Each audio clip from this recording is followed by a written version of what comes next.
Howdy, this is Matthew McCoy, and I'm fired up this election cycle for Progress Texas, helping candidates up and down the ballot on the state and local level. And I really like Progress Texas for all the great advocacy work they do, and they do a lot of great work for helping all the state and local candidates. Thank y'all. It's Monday, December 8th, 2025, and this is the Progress Texas Daily Dispatch, rapid response on the breaking news stories Texas progressives need to know. I'm Chris Mosier. The filing deadline for the 2026 midterm election is tonight at 6 p.m., and a flurry of filings came over the weekend, candidates smiling up from their pens like it's graduation day.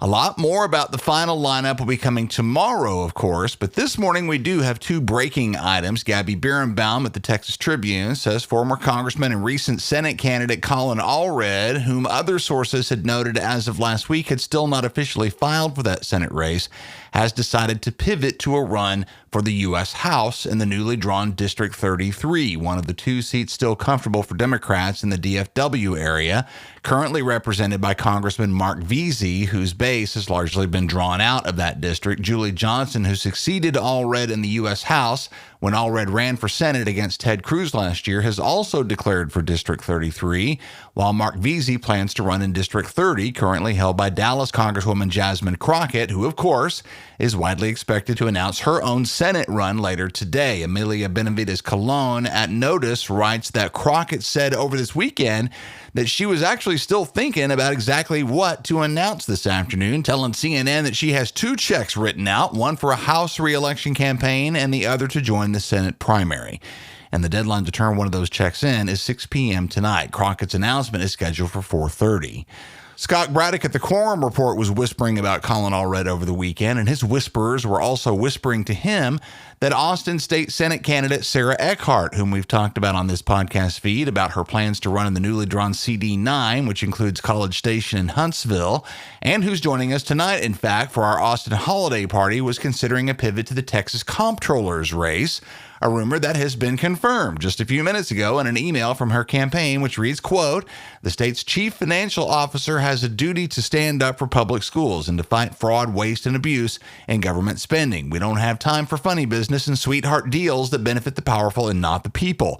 We need a comptroller who will work to ensure every dollar is used in the best interest of everyday Texans and who is not afraid to expose state leaders when they refuse to play by the rules and deliver affordability," unquote. Sarah Eckhardt is running for comptroller, and the filing deadline is tonight at 6. By tomorrow, a much clearer picture should emerge.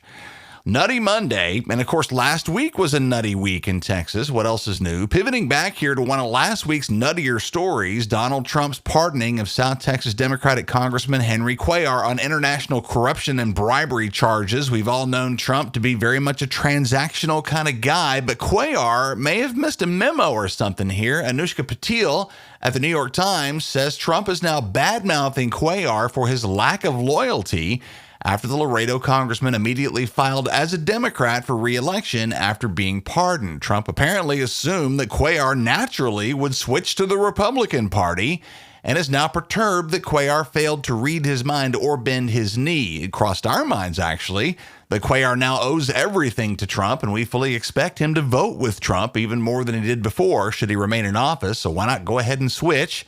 Cuellar himself has been on Fox News lately talking about his lack of affinity with the Democratic Party and its ideals. The Times also points out a detail we haven't covered, that while Trump and Cuellar have been framing this pardon as a reaction to targeted litigation against Cuellar by the Biden administration, actually, the final decision to proceed with the bribery case against Cuellar was made by prosecutors under Trump's own Justice Department this last summer, despite pressure from Donald Trump for them to drop the charges. In Trump's mind, this was all about flipping another seat from blue to red all along, but somehow Cuellar missed that nuance. Let's see if he bends that knee now, or if he just votes like a Republican, which basically makes that seat red anyway.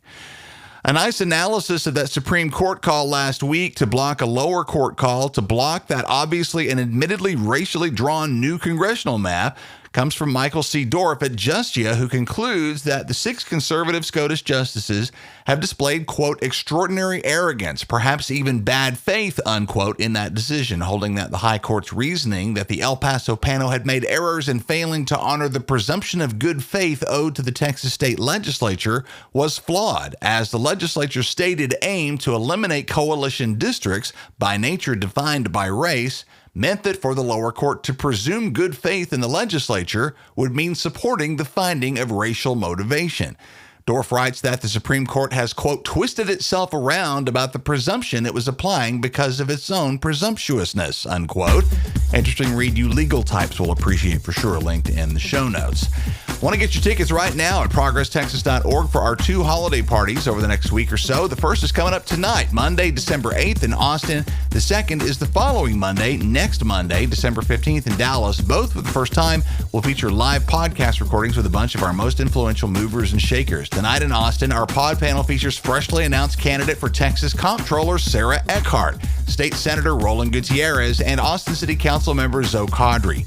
And the following Monday in Dallas, we've got state rep and gubernatorial candidate Gina Hinojosa, candidate for Attorney General Joe Jaworski, Tarrant County State Senate candidate Taylor Ramett, and Texas House Minority Leader Gene Wu for our live podcast. All of this being made possible by Shaping the Future supporter Charles Zeller, Fired Up supporter John Adair, Be the Change supporters Alex Andrade, Scott Elphinstone, Howard Cleon, the Honorable Dick Levine, and the Honorable James Tallarico.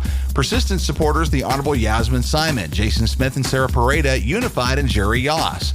Good Trouble supporters Allison Grinter Allen, Bright Blue Inc., Alex Clark and Kate Rumsey, hosts of the Mission Texas podcast, Valerie DeVille, the Honorable Vicki Goodwin, Freda Held, Joe Jaworski, the Honorable Ron Nierenberg, the Honorable Bill Peterson III, and Mark Yagdjian. And Raise More Hell supporters Avow, Louis A. Bedford IV, the Honorable John Busey III, Stuart Campbell, Hannah Cutshall, Bill Holston, the Honorable Donna Howard, Will Judy, Angela and Gary Kutak, Jenny Laughlin, Carol Orr, Jennifer Owen, Mark Ferris, Gary Potts, the Honorable Zoe Caudry, Save Texas, Beth Stromberg, the Honorable Adam Swartz, and the Texas Progressive Caucus. Our mission at Progress Texas is to counter the billionaire and corporate-funded conservative disinformation machine, and we rely largely on listener support to keep doing what we do. While we enjoy the support of hundreds of partners, chances are that you, dear listener, haven't joined the team yet. If you're a regular, let's get you on board right now. Huge thanks to Glenda Rogers, Shannon Walton, and Linda Melanson. We appreciate all of you very much. Join the team now at progresstexas.org. While you're at our website, grab the merch to match your progressive values and those of the Texans on your holiday gift list at our web store, including our newly expanded Humans Against Greg Abbott collection of tees, stickers, and yard signs. Greg's got to go in 26, so let's go, y'all. All of that and lots more at progresstexas.org. That's the Progress Texas Daily Dispatch for this Monday, December 8th, 2025. Links to all these original stories can be found in our show notes. Progress Texas is a nonprofit rapid response media organization promoting progressive messages and actions. While campaigns come and go, we're the permanent home for progressive media and action in the Lone Star State. I'm Chris Mosier. Thanks so much for listening. Have a great day and a great week. We hope to see you tonight in Austin, and we'll see you again here tomorrow morning.